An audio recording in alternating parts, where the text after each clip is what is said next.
Hello and welcome to Pokesports, a competitive Pokemon podcast. I'm Mike and I play with one Pokemon on the field. I'm Kevin. Hello. Hello. I'm glad you could all join us here today. This is now serious sports. We have been deemed too goofy for the true. Pokemon community. And too goofy and bad at this game, yeah. That wasn't what they meant. Kevin is referring to the fact that we put out a poll on YouTube and we were like, hey, do people want coaching? Because we've been like over the past couple of weeks, we've been getting a lot of messages. Like I can probably count on two hands of people who, want coaching, who are asking if we still do coaching, dropping us a line on Instagram, on Patreon, on Twitter, all that stuff. But when we put it out to YouTube, it came with mixed reviews, and that's fine. But one of the comments went real hard into why. And I get it.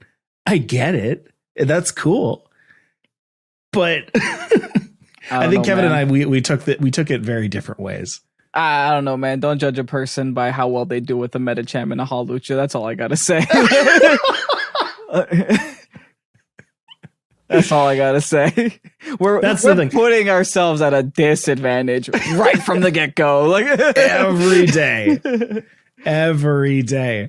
That's true. When was the last time that we really went in with like a hardcore meta team? Day one. I don't know. Day one. Regionals, and that's where my results are. That's fair. Yeah.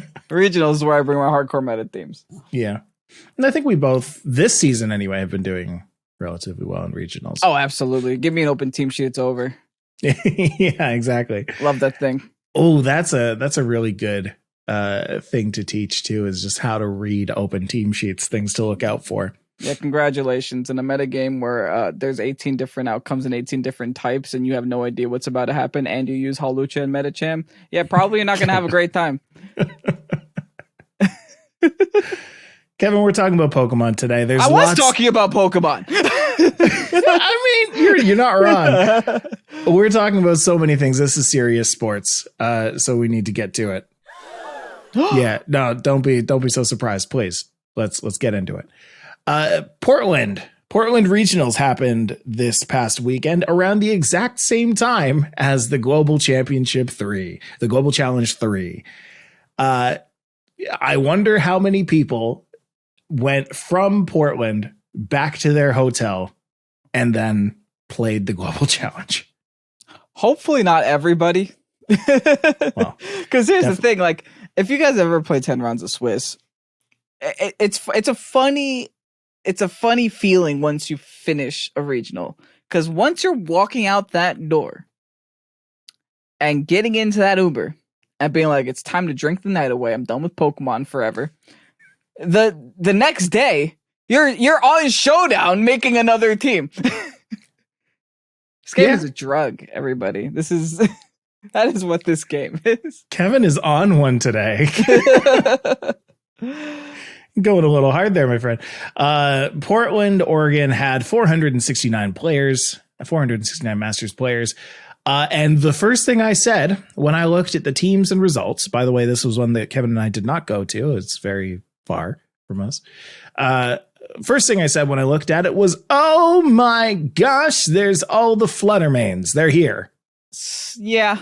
Top 8. Finally, we have reached Fluttermania is running wild. Fluttermania is running wild. I found the name of the episode. Thank you. Fluttermania is running wild. That's a wrestling quote. Thank you. I like it. I appreciate it. Hey, you got it. That tickled me. Yeah. 100% of the top 8 had Flutter Mane in it. 100%. And whoever's on Victory Road, thank you so much for aligning all the Flutter Manes. It's very visually pleasing. I love it so much. It's a pretty good Pokemon. Have you heard? I indeed have heard that Flutter Mane is a very good Pokemon. And you went a little bit further and said that not only are the top 8 100% Flutter Mane, but it goes as far as the top 13 And the only combo breaker is an Annihilate. Yeah. Annihilate. Otherwise, it would be top 16. Yeah. Golden Go, they had other 2 ghost types on their team. They couldn't fit the Flutter Mane there, you know? Yeah. But hey, listen. Mimikyu was good because of its typing, because of its ability. So they made a fast Mimikyu that is special attacking. It just makes sense. Until there's something that can outspeed Flutter Mane that can also kill Flutter Mane, it's going to keep being there, right? It's not going anywhere. Yeah. And I mean, everybody has a Flutter Mane answer. And if you don't have a Flutter Mane answer, you absolutely should have a Flutter Mane answer. But it's kind of like, no matter what you do, there is some way that Flutter Mane will get around that answer. Or it ends up like a Moongus, where even just having Flutter Mane on team select, you don't bring it 100% of the time, but you scare people into not bringing their own Flutter Mane. I think the problem with Flutter Mane is that it's so splashable. It has the Incineroar syndrome. Yeah. So it always fits on a 6th spot. There's always space for it. You're never going to be like, gee, I really could use a special attacker here. What am I going to do? Oricorio? No, you're going to do, Flutter Mane. Because that's what makes sense. I don't know if your 2 options are Flutter Mane and Oricorio. You really need a ghost type that floats. I don't know. You're not wrong. But yes, we do have the top 8 sitting in front of us right now. I mean, really, all we need to do is go over the 5 other Pokemon that some of them have, because one of them is just accounted for. Let's go in with should we go top 8 or top 4? What do we usually do? I don't know, but something I do want to mention is that there's no Palafin in top 4, and Palance is in the last 2 spots of top 8. So they entered top 8 and they lost their first round. So thankfully, Palafins, I don't know. I hate playing against Palance. I don't think it's great. I also don't think it's bad. I think it's consistent is the best way of putting it. Well, we're going to get into usage stats for last month a little bit later today. So before even looking at it, I know that Palance is going to be there, but it's a little surprising, I think, where the 5 actually do end up. Because for those who are new or haven't been keeping up very much with what's been going on in Regulation C, Palance is the name of the group of 5 Pokemon that have just been kind of running shop for a while. That being Flutter Mane, Amoonguss, Arcanine, Palafin, and Ting-Lu. They've been incredibly solid for quite a while. Consistent. I believe there were like 2 tournaments in a row that was won by that. Or at least they were seen multiple times in top 8. Yeah. Now we're only seeing them twice in top 8, and it's at the bottom. So thankfully the meta is shifting. And I've always said this about when you have an archetype that is good stuffs and balance, it kind of lights the meta up a little bit, right? Sure. Because then you're just that the 5 Pokemon you have to deal with, you have to get creative with it. Because everybody and their mother will prepare for balance or Palance. So you have to maneuver around it. Like, for example, first place, Joe UX9 brought Sun. Without spoiling too much, because we'll get to Joe's team because it's a really cool looking team. Brought Sun to deal with the Palafin. What's Palafin going to do in the Sun? A lot less than it would have done without the Sun. I realize that, yes, we do usually go over our top 4. However, I will give very special mention to Len Jewel, who went in with a sand team. This is a team I don't usually see too often. And honestly, I'm curious if Len thought that they would get this far with this, because it usually doesn't. Not saying that the team is bad, but definitely that it takes a very good player to make it good. Incredible. That's what the team has to be. Len came in with a Flutter Mane, what's the Accelerock guy? Lycanroc, Tyranitar, Iron Bundle, Garchomp, and Corviknight. I'm looking at this team right now. The synergy is incredible. Right? Like, so many of these. Sorry, it's what? Incredible. Thank you. Yeah, the Corviknight just fits here perfectly. Corviknight having the immunity to ground, and this team doesn't like ground too much because it has 2 rock types on it. the T-Tar setting up the sand for the Garchomp with the sand veil, and then Garchomp's actually sitting here with sub and protect. So you can really just try to take advantage of that sand veil while it's up, while you get that lucky miss that might actually change the pace of the game. Say that the opponent has to break that sub that turn, and they just miss the move. Then like you have a sub for a whole other turn. That can really mess up your opponent for sure. Another thing that's interesting on this team, I'm looking at Flying Terra Iron Bundle, which allows you to lead Bundle and Garchomp together to do Icy Wind Earthquake shenanigans. That's really interesting. Oh, yeah. That's definitely going to mess some people up as well. For sure. All right, well, that's Len's team. Very cool with the synergy. I've been really, really interested in synergistic Pokemon teams these days. And I think, like you were saying, Palance kind of has a lot to do with that, where if you have a team that's so focused on the balance of the meta and keeping one team able to deal with everything, you're going to end up with some teams that just need to have the synergy in order to pull out wins more often. I will say this: Iron Bundle stocks are on the rise in this top 8. There was not these many Iron Bundles in the last top 8, that's for sure. And I think that is simply because Palance has 3 ice type weaknesses in the core. It does have common weaknesses. It has the Amoonguss, the Tinglu, and technically the Palafin because of Freeze Dry. Right. And then Iron Bundle can also take care of the Arcanine because of Hydro Pump if you decide to hit those. So it really only leaves Flutter Mane, which it outspeeds. So Iron Bundle, those stocks are high against Palance. It outspeeds, and then it can hit with an Icy Wind, bring down the Flutter Mane, make your Flutter Mane go first. This, that, and the other. In 4th was Nick Navarre, Nails, who we've seen in top 8 multiple times before. Yeah, very, very strong player. Yeah. Who came in with a King Gambit, Dragonite, Abomasnow, Great Tusk, Iron Bundle, and Flutter Mane. Obviously, there's the Flutter Mane. I feel like I don't even need to say it. But there's the Iron Bundle. There's the Great Tusk. And it's a snow team. You've got Abomasnow in there. None of these guys have Terra Ice, save for the Iron Bundle. So it's not that it's trying to capitalize on the snow or anything like that with any of the other Pokemon, but it is trying to increase the defense of Iron Bundle.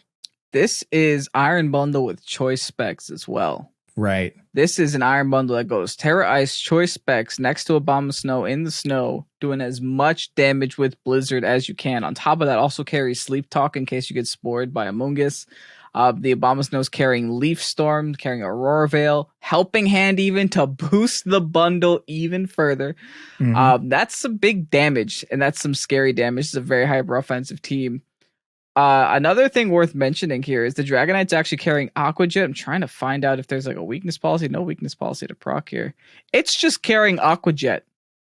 Priority, I guess. It's just doing it. Yeah, it's just carrying Aqua Jet with Facade, Extreme Speed, Outrage. Well, sometimes you do need that non-normal type priority move. Say if you're going up against a ghost type, if you're going up against a Flutter Mane, for example, that Aqua Jet, Choice Banded Aqua Jet, it would not surprise me actually if that can OHKO a Flutter Mane. It's at least a 2-hit KO if it has a sash, and also I think it might be 2-hit KO just because it's non-stab.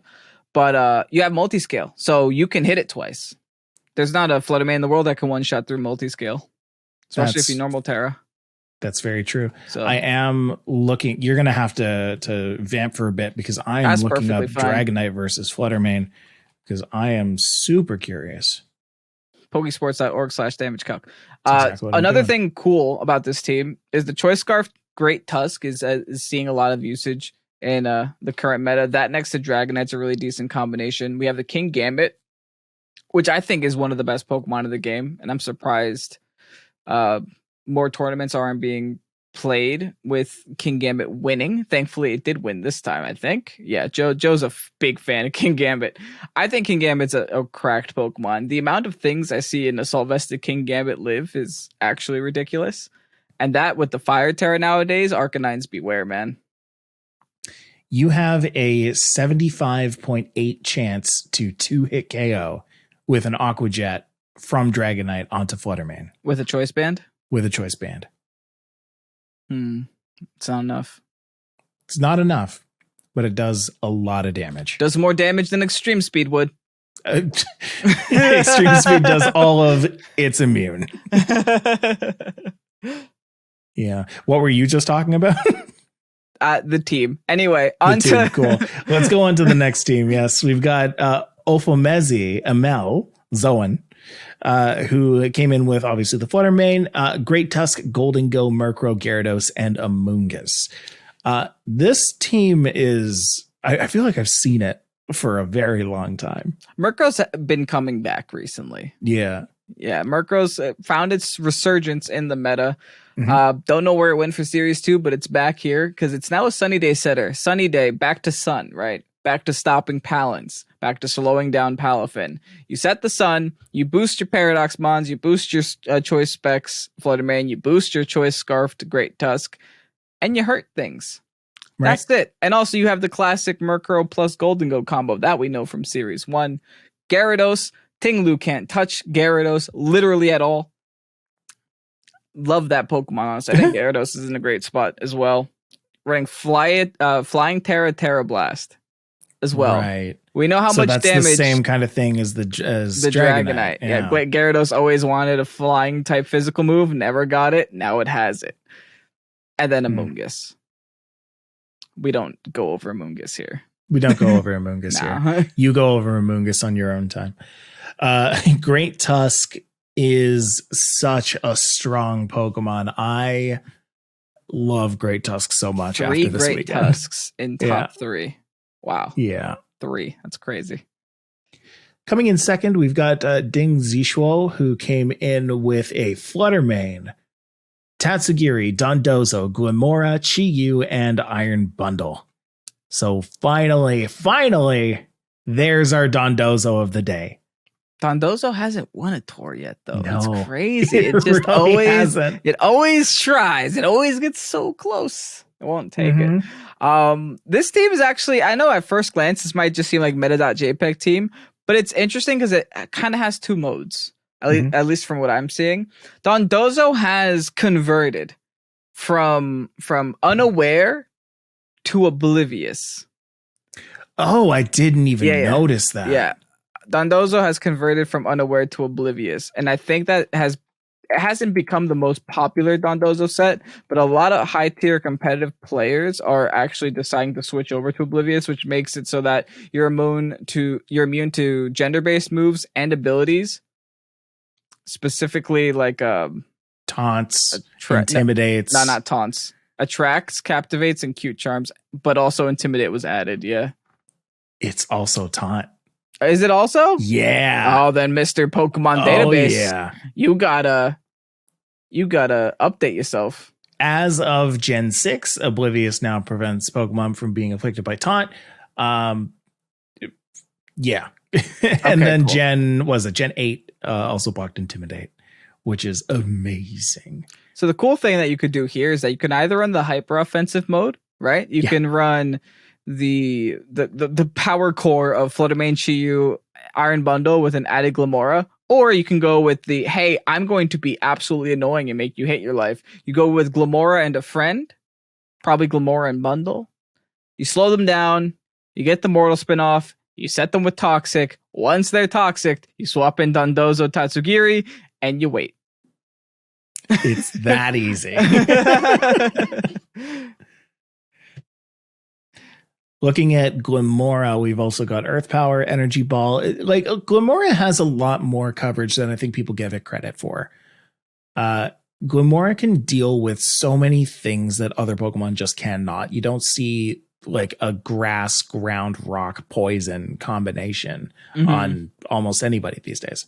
Just being able to turn into a grass type as well means you can't go for a ground move on it. So bravely. You have to consider the fact that, hey, this could just be immune to or resistant to this next turn. Right.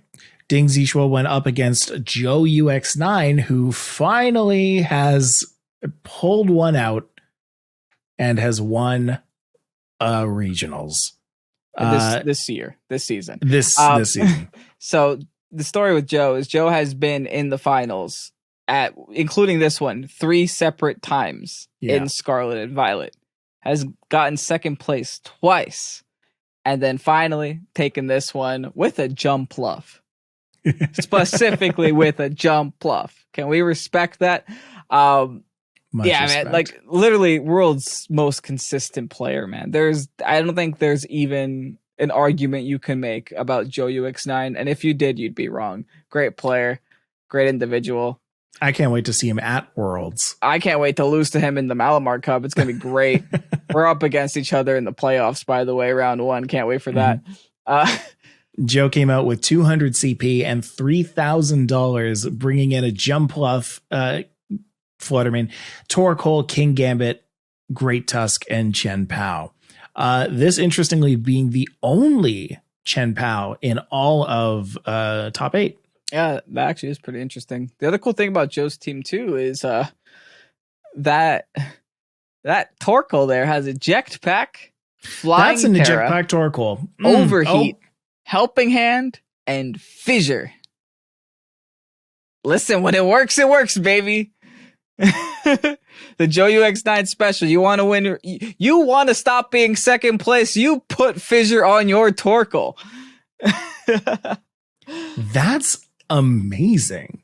And also another cool tech on this team is a Chen Pao with Flying Terra. Also resists the fighting type if they hit you with the fighting type move, while simultaneously being able to stand next to the Great Tusk with Choice Scarf and be next to an EQ without taking damage while reducing their attack or their defenses. Right. A lot of fun techs here.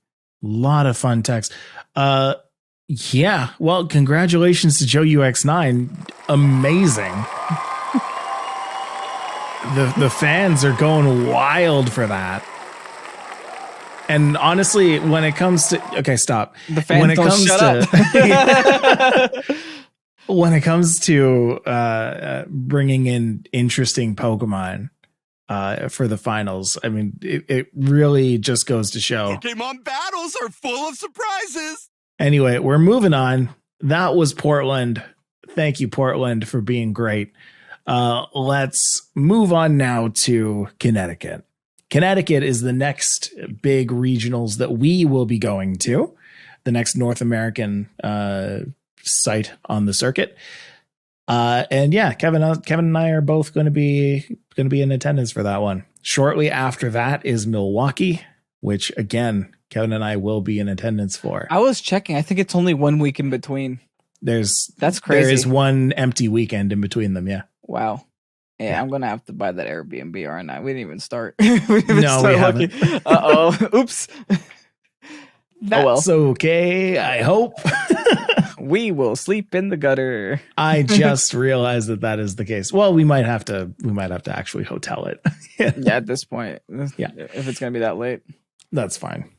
The next 7-star Terra raid has been announced. And this time it is Rock Terra type Chestnut. That's not That makes me very, very happy. Chestnut was my favorite. I want to say it's my favorite starter. What generation was Chestnut? If it was your favorite, sir? I don't need to know that.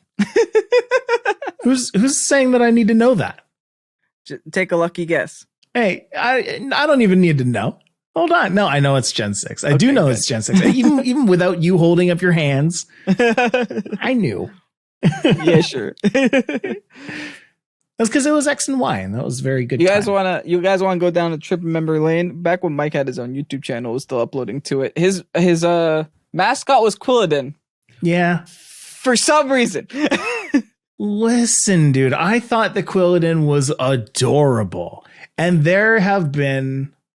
Yours was a Wobbuffet. What are you saying? Wobbuffet's cute. What's a Quilladin? Cute. I don't know, man. We got some weird taste, I guess. Wow. Kevin, today. Not holding back. That's you. You're not holding back today. Mm-hmm. And honestly, I'm shocked. Mike and his soundboard. I love it. I love it so much. His new toy. I love it so much. Please, I need ideas for the soundboard. I am so bad at coming up with ideas for the soundboard. Everyone's just going to say me laughing again. That's fair. Yeah. Did we have questions last week? Did you ask questions? Of course we had questions last week. It was actually very competitively centered. I asked the question, what is the best thing about a competitive tournament? Ooh. Yeah. And we got a few people saying that they haven't been, like Sweet Citrus here says, I personally haven't been. It's a check off of my bucket list. I hope to be able to mark off soon. I would imagine it's being able to physically see and interact with the community you're a part of. And I would have to agree. That's probably the best thing is being able to interact with people. The best thing is definitely not sitting down and playing Pokemon. That's for sure. It's the time in between. I would say that the best feeling about playing Pokemon is not actually the feeling of playing Pokemon. It's whatever the feeling comes after. It's either the win or the loss, or when you make a good play and you win because of it. Yeah, my favorite thing is always like in between rounds, we just have that meeting spot where just like, Then you just either complain or you explain what happened. Yeah, Orlando was the top of the escalator for us. At the end of every game, it was like too awkward to even talk about the game like inside the convention or inside the main hall. So like when we both would win, we'd meet up. We're like to the spot, and then we go. And then by the time we got there, then we start talking about it. Yeah, we just accidentally made a spot. The same thing happened in Charlotte too. We just made a spot. Oh yeah, it's just like except that. The spot was a lot bigger. It was like nearly 20, 25 people that all went to the same spot. We just all knew where to go. But yeah, I feel like after the round is over, a lot of people just like leave the convention center. It's nice to get a breath though, because the convention center is loud, it's rowdy, it's cold. Just step outside, get some fresh air, be in the hall. To the point where they tried to like move us out of the way because I guess we were too close to the escalators. We just ended up going back. They couldn't stop us twice. See, I'm the Canadian though. I'm the Canadian. If they asked me not to do it, I'd be like, yeah, all right, sorry, let's just. And we ended up doing that. We ended up pushing further toward the wall. Anyway, Seabass McChops says going 1 and 3 drop and having the rest of the day to yourself. And that is very much like what you were saying there, where people just kind of leave after they're done. And I like it. I like the idea of just like leaving and going places, but I feel like, well, for us anyway, we know a lot of people who will inevitably kind of make it pretty far. So when you have friends who are doing quite well at the game and you want to, stick around and support them, even though you lost 1 and 3 and you decided to drop because you were too sad to continue, there's always that like, oh, I need to hang around and just help out. Need to hang around and listen to my friend vent about their bad games. What 1-3? You could have still ended 6-3 and gotten CP, man. I thought about that just now too. I was like, wait a second, 1-3 isn't actually all that bad. Once you get 4 losses, yeah, you can kind of drop. Yeah, you can go. I kind of get it. Once you get that 4th one, fine. You're not getting CP. There's got to be a decent equation out there somehow, somewhere. About like if winning early or losing early is actually good or bad for you. No idea. It's definitely better to lose later though. That's fair. Like because you're losing against other people who are like 6-0, 6-1. In theory, better people. So I guess if you can go 5-0, and then if you have a choice, I mean, yeah, to lose. That's fine. Or was it 7? If you can go 7-0, you are allowed to lose your next 2 games and be okay. If you go 6-0, you're probably allowed to lose your next 3 games and be okay. Just because that's the way that math works. But if you go 7-0, might as well try for 8-0, I'm not saying don't try. I'm just saying you got some buffer. Yeah. Like it was I played the Malamar Cup. Oh, I can't spoil it because you guys didn't see it yet. Never mind. Never mind. My goal wasn't to win the set. My goal was to win 1 game because that would make the difference with me. Matthew says meeting Kevin and tapping him on the shoulder to say hi. Also, Mike, you have a great voiceover voice. Thank you. I'm definitely not choosing to read this one because they're buttering me up. You should definitely pursue this. You could be the next ball guy. You could be Great Ball Guy. I could be Great Ball Guy. That would be such a good Halloween costume. What? Yes. Mike the Great Ball Guy. Gosh. Not holding back. Not holding back. Yeah. Feel free to tap me on the shoulder as much as you want, everybody. Question is, can you find my shoulder? No. What? Good luck. Good luck. Can you find your shoulder? Yeah, from I'm assuming if you're tapping me on the shoulder, you're not standing face to face with me, so you got to know me from the back of my head. How many people have seen the back of my head? Should I give a representation? No, don't. Okay. Nick says, I have not yet participated in one, but I would say the battles you can learn from everyone and get better. Yes. You can absolutely learn from every single battle that you do. And more so, I would hazard a statement that the games that you lose or win in person in regionals or in internationals are probably the hardest hitting ones that you'll ever have. Yes, because you care about them a lot more. Yeah. And also best of 3. Still, it's one of the best places to get best of 3 practice, since that's just really hard to do nowadays. Yeah. It's true. Here we go. Luca says, I love the fact that it's not closed team sheet at a Pokemon tournament. The camaraderie between friends and competitors is amazing. Meeting new people and learning new strategies is so fun. Love comps. Mm-hmm. And now you could also just share your team and not worry about it anymore. Because before, I think back in when we went to NAIC last year, there was always that in between round thing where, you just talk about what happened in the game. But back in the day, it's do you really want to mention what happened in that game to people that might be your opponent next round? Right. It's always that little bit of awkwardness, or to people that might face people that you've played, and having that information leaked. It's but now you're just screw it. Team sheet's open anyway. They know everything. So what's the point? There you go. Why hide it? And then last one, Harry says, having 18 hours worth of high level VGC to watch every time TPCI streams an event. That's fair. Yeah. So for those who don't actively go to these tournaments, either you feel it's not worth your time, or you feel or you just don't have the time to do it.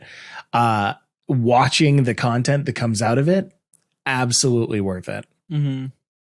What's tough is that all the content creators who go out and participate in it, we're all participating in it, so we can't go and make the content ourselves. But hopefully, in one of these, we'll be able to, do something. Mm-hmm. I feel like everybody kind of wants to. We had a moment with Moxie, right? Yeah, where he wanted to, and we were down. Mm. We're absolutely going to go and meet up, but stuck still playing. Yeah, we were stuck. Yeah, we're at the point where we're just we could drop now and go record something with Moxie, or we could stick around and finish our rounds, because we were both in contention for CP and day 2. Yeah, when he asked us. So it's this is awkward. Maybe someday it'll happen. Someday. Or you end up being what was it? Freeze AI? Mm-hmm. Freeze Eye? Yeah. Who just, casually wins a lot of it. just be great. Yeah, just be amazing. That's all you got to do. Easy peasy. Yeah. All right. That's that. Kevin. Hello. Should we end off the episode with a little bit of stats? Always. Well, once a month. Yes. Also, congratulations to Joaquin Salerno for winning São Paulo Regionals. Oh, yeah. We don't have team information for São Paulo, but we know that Joaquin won. So good job. Woo!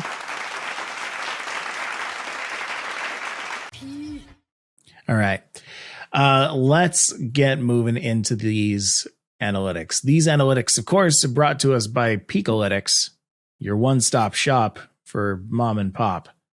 But don't bring your dad here. This is no place for dads. What is happening? You say I'm out of control today? What was that sentence? Some people know.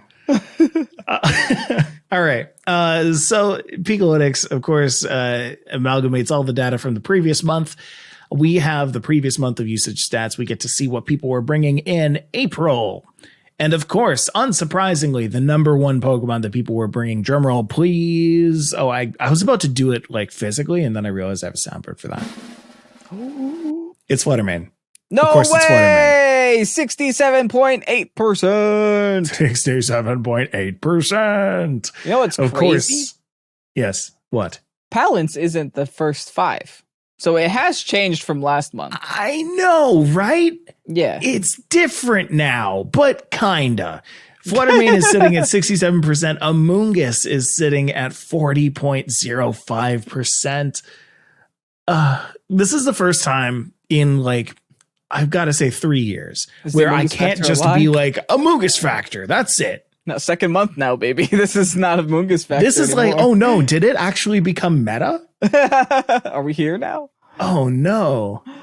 Yes. It used to be the thing that people brought when they didn't know what to bring, but now it just became the thing to bring. I will say this, a big reason why Amoonguss is so popular and so used right now is because every other grass type in this game kind of just bad. Like, I mean, kind of. Yeah, the only other one that's like kind of good is like Brute Bonnet, I think. I don't think Brute Bonnet is that great. You know what's sad? I know you want it to be so good. Listen.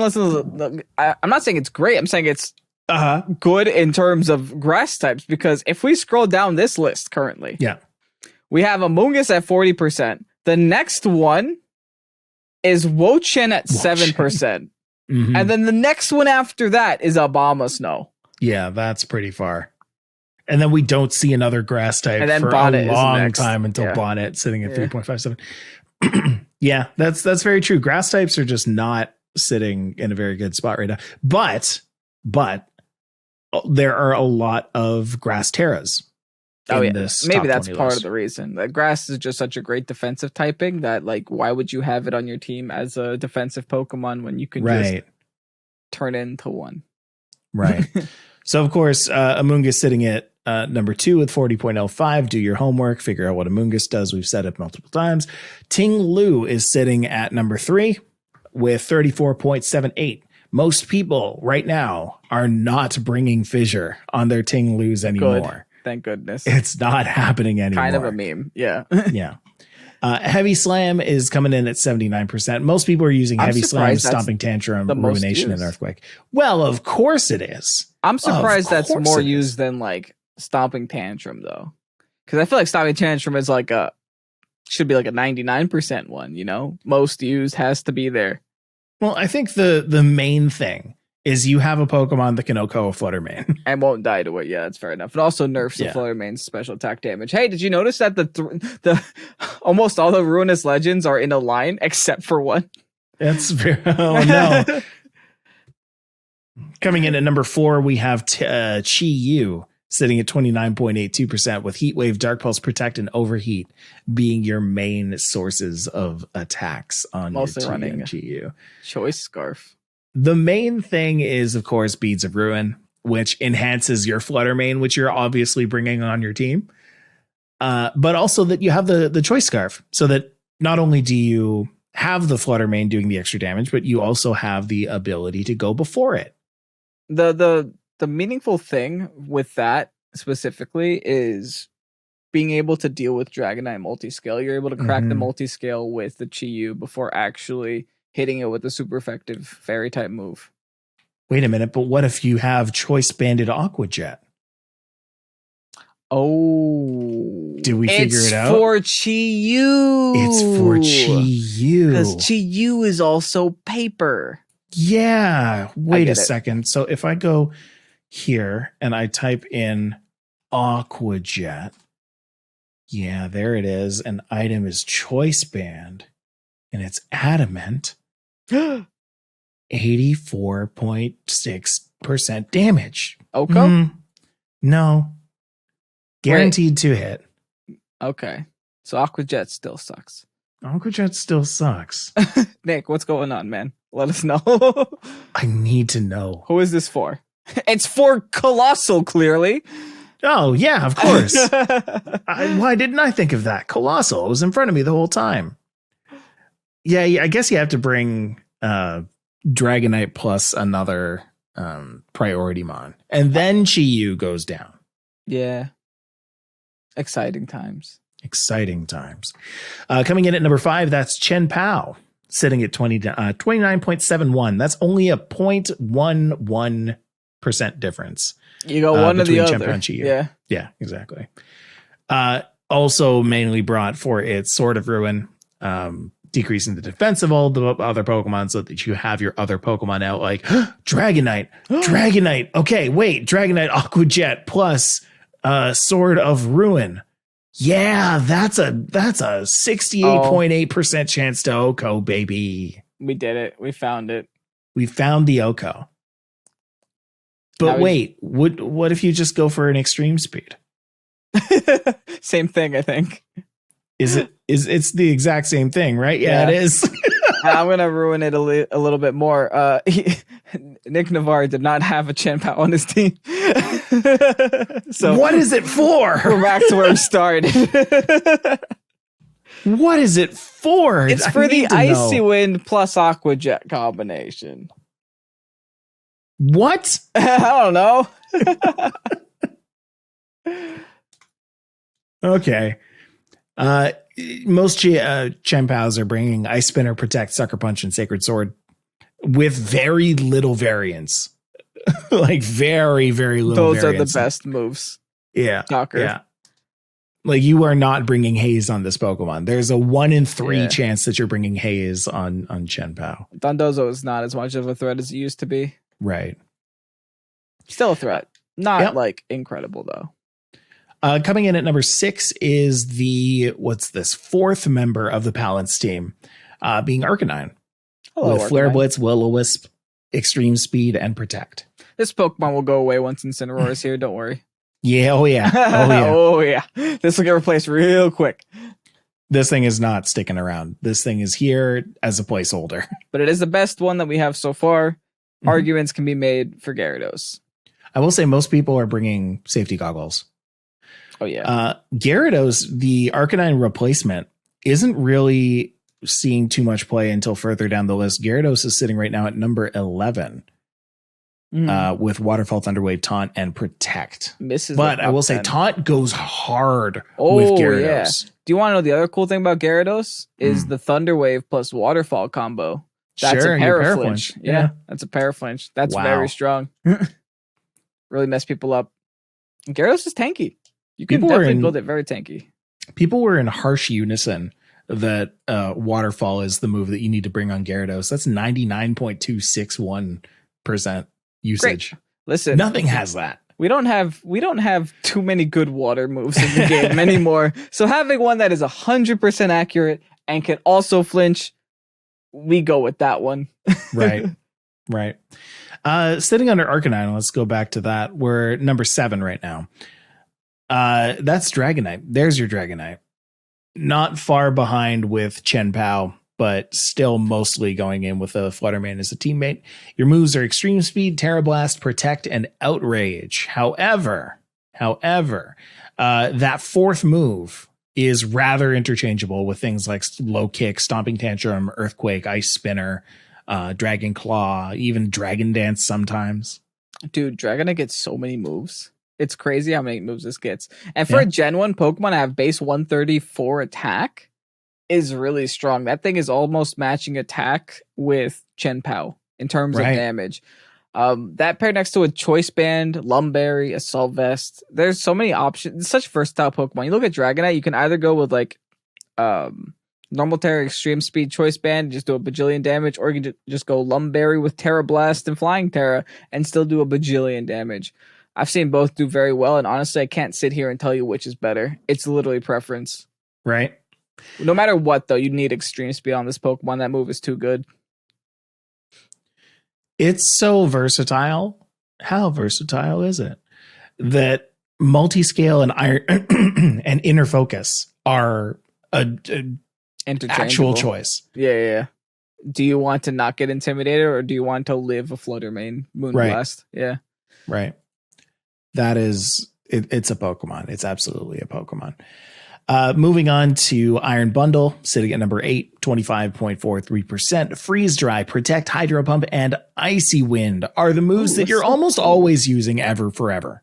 Yes, the only time you're ever running Blizzard is if you're next to an Bomb Snow, but right, that's pretty much it. Right. Encore's fun. You could cheese something. Encore is fun. But, yeah.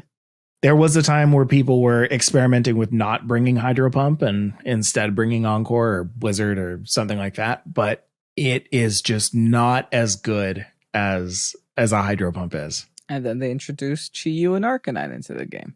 And you're like, wait, I need a water type. What do I do now? I know it has a big chance to miss. I don't care anymore. I just want to use it. I need this Pokemon gone. You know how you can never miss a water pump, Hydro Pump? Yeah. It's at Pokesports.org/merch. Just got to wear that shirt, man. The never miss bundle. Just never miss. Exactly. All right. We've got Palafin sitting at number 10. Obviously, we have to have the fifth member of Palance sitting in number 10. However, it's number 9. The namesake is actually at the bottom of the 10, but yeah, whatever. But yeah, half of the top 10 is Palance. Palafin with Jet Punch, Wave Crash, Protected Haze, with again very little variance. Like Jet Punch, Wave Crash, and Protect all have above 96% usage. And wow, look at those items. Using that. Oh yeah, Mystic Water 91%. Mystic Water all the time. Safety Goggles barely. Choice Band for the meme. Clear Amulet because you wanna. It's a good Pokemon. Does damage. I don't like it anymore. You don't like Palafin anymore? No, it used to be my favorite. Now it's not my favorite anymore. is using it. I mean, not only is everyone using it, but everyone's better at me with it. What are you bringing to Hartford, Mike? Don't ask me that question. I don't know. You're like less than a week away almost. Yeah.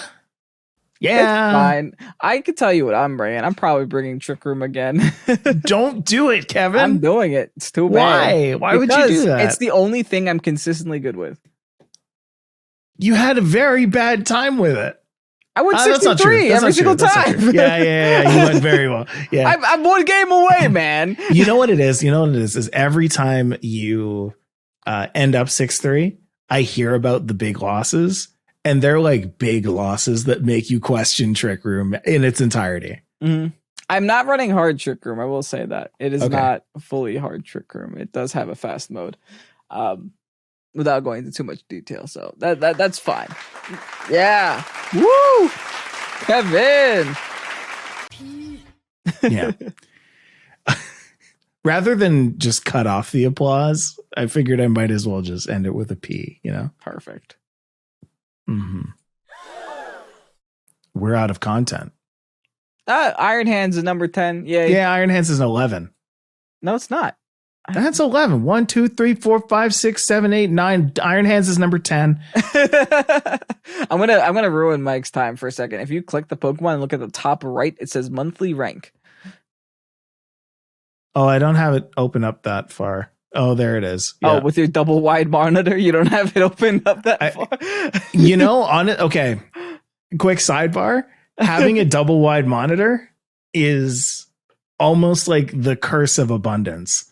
I don't know where to put things. Listen, I think that's why it would drive me insane. At least I can partition my mind with different monitors. It's like, okay, there's an obvious division here. Because, do I put it all the way over there? I can look all the way over there. For people who are watching the video podcast over on Patreon, patreon.com/Pokesports, or on YouTube, youtube.com/Pokesports, and you're seeing how far to the side I am looking, this is where I could go. Or I could go over this way. And, I just dragged the window over to the other side of the screen. That's all I did. So I've never had an ultra-wide monitor. When you open it up, we're having a mini preach here at the end, but when you open it up, does it just automatically just take up the whole screen, or does it have the window in an actual window size? It's is it going to be, so it's going to be Google in the middle with just a bunch of white when you open the window? My current display resolution is 5120 by 1440. 5120 by, that's a lot. That's a lot of pixels. It's a lot. That's almost 4 times as wide as it is tall. It's a lot of pixels. It's almost like it's an ultra wide. Wow. Wow. We've done it. No Iron way. Hands is your Pokemon number 10 with Drain Punch, Fake Out, Wild Charge, and Volt Switch. Volt Switch is interchangeable with things like Swords Dance, Thunder Punch, Detect, Close Combat, Protect, Heavy Slam, Belly Drum, Ice Punch. This Pokemon gets a lot of moves. Oh, yeah. Gets a lot of moves. And honestly, if this Pokemon got Wide Guard, I'd have no reason to use Hariyama. I don't think something. you do have a use of for bringing Hariyama. Do I? Or don't Yeah. I am bringing Hariyama. I like it. It's good. It hurts more. I want to see it win one thing. You're welcome. I'll do it. You know what? If you can do that for me, I will be incredibly happy. Yeah. All right. At this now we're out of content, right? I think so. Maybe. Cool. Possibly.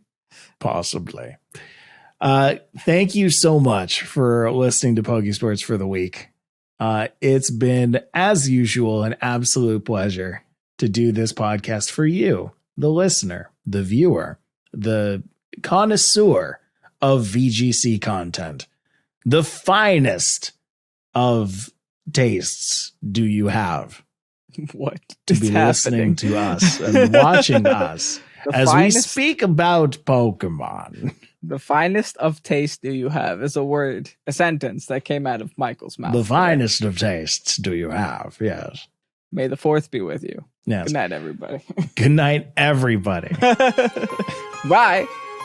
Yeah. Doom, doom, doom.